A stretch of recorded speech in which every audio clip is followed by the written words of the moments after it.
Well, local support is growing for federal regulations that would make it much more difficult for people to turn handguns into a semi-automatic rifle. Some of that support coming from Dayton's mayor.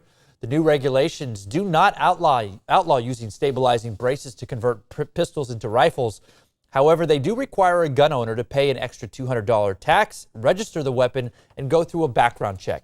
In 2019, the Oregon district shooter opened fire with a pistol modified to make it function as a semi-automatic rifle. 9 people, of course, were killed. Nearly 30 more were injured. We keep making it easier for them.